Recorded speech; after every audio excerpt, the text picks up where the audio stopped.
السلام عليكم ورحمة الله وبركاته. بسم الله والصلاة والسلام على رسول الله.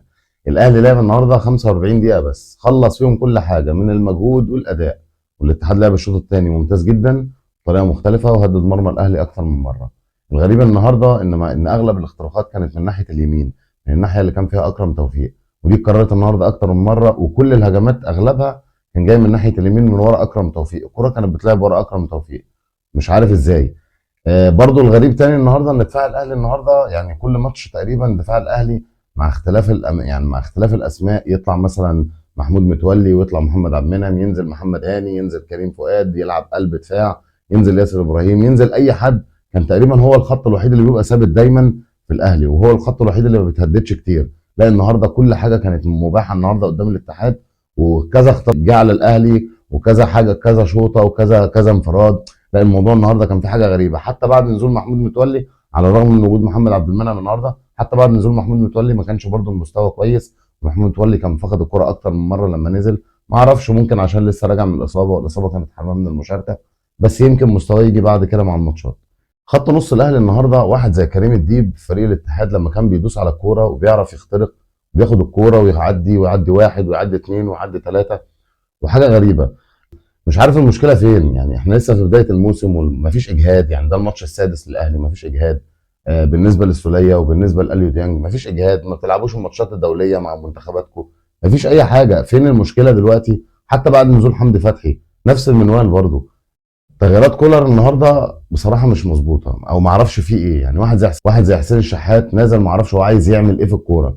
يعني العب السهل، العب السهل، هتلاقي الكوره بتطوعك وبتمشي معاك، لكن هتتنك على الكوره او هتتعالى على الكوره هتتبهدل من الكوره. نفس النظام احمد عبد القادر، يعني الواحد يبوس في وش رجلك يا راجل، العب كوره سهله. ليه بتصعبها على نفسك وعلى اللي معاك؟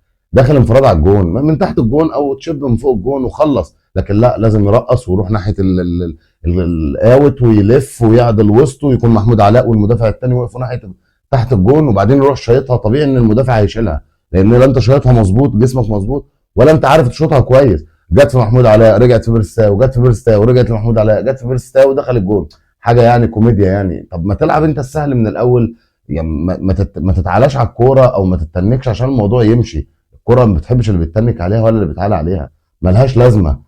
في الاخر اهي دخل الجون غصبا عن بيرستاو ومحمود علاء.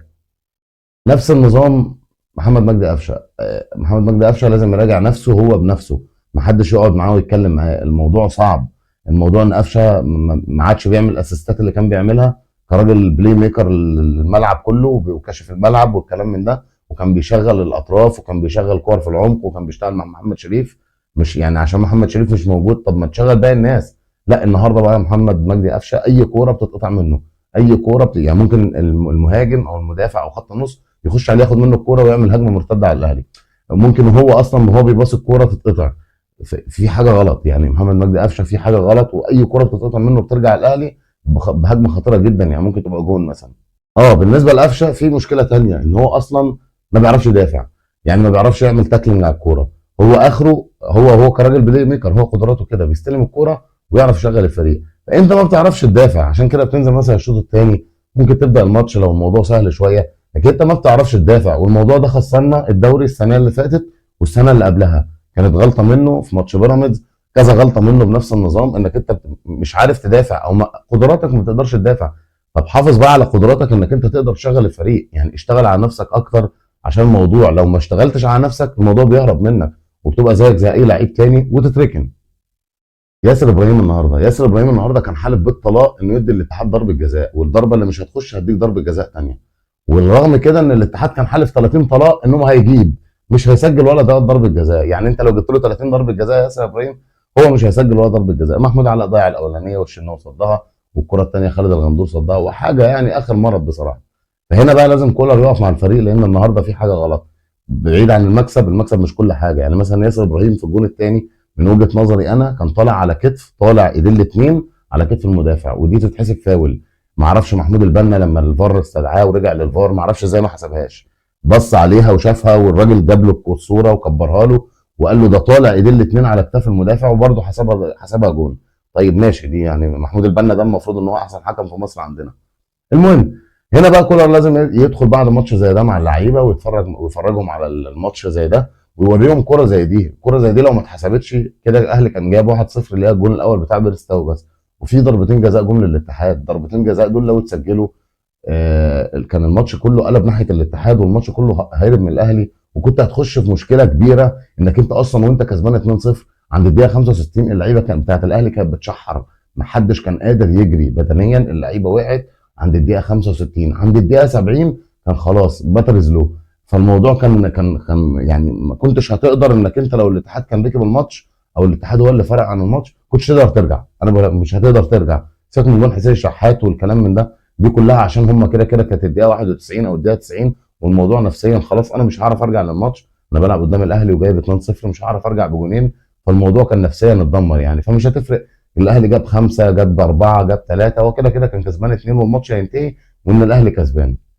مفيش واحد النهارده في الاهلي كان عنده لمسات، كان عنده تحركات، كان عنده اي افكار غير بيرسي تاو وكريم فؤاد، بس الاعلى كان بيرسي تاو. يعني اغلب الخطوره كان بيشكلها النهارده في الاهلي هو بيرسي تاو، كان بيقطع، كان بيجري، كان بيطلع سبرنت، بيحاول مره واثنين وثلاثه، سيبك من الكره بتتقطع منه. لا النهارده كان عامل شغل عالي، كان اداؤه كويس جدا النهارده.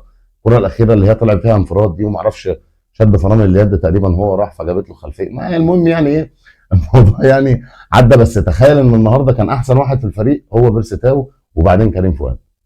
كلمتين على السريع كده في قرعه دوري ابطال افريقيا اللي اتعملت النهارده. بالنسبه للاهلي ما كانش لها لازمه تجيبوا ناس وكاميرات والاهلي يحضر او مسؤولين من يحضروا ويقع في نفس المجموعه بتاعت كل سنه. طب ما انت عملت ايه؟ انت صن داونز احنا بنلعب معاه بقى لنا 5 سنين من يوم ما اتغلبنا 5-0 من صن داونز، واحنا بنلعب معاه بقى لنا 5 سنين من 2019 او من 2018. كل سنه صن داونز صن داونز صن داونز. الموضوع يعني هم زهقوا مننا واحنا زهقنا منهم، واحنا زهقنا من مواجهه الفريق ده، والفريق ده زهق مننا وقرف مننا. احنا نطلعهم مره ويطلعونا مره، طلعونا احنا مره، طلعوا الاهلي مره وطلعناهم مرتين. حتى لما ما بنطلعهمش وبنصعد احنا الاثنين هم بيطلعوا ما بيكملوش والاهلي بيكمل. في حاجه غلط. ايه موضوع صن داونز ده؟ مش يعني هي مش عقده يعني. السنه اللي فاتت صن داونز والهلال والمريخ، خدنا صن داونز وخدنا الهلال معانا ورحنا دورنا على القطن جابوا لنا، شلنا المريخ وحطوا لنا القطن الكاميروني. يا فرحتي ايه يعني؟ مش فاهم. دي بالنسبه للاهلي. بالنسبه للزمالك انت كزملكاوي مستني إيه؟ ان في قرعه واقف فيها امادو فلافيو، انت عارف فلافيو مستني هيجيب لك مجموعه عامله ازاي؟ اكيد هيجيب لك مجموعه نحس يعني. الزمالك دي المجموعه الوحيده العربيه الخالصه ما فيهاش فريق من بره العرب. يعني عندك مثلا كل الفرق اللي موجوده او كل الانديه اللي موجوده من العرب.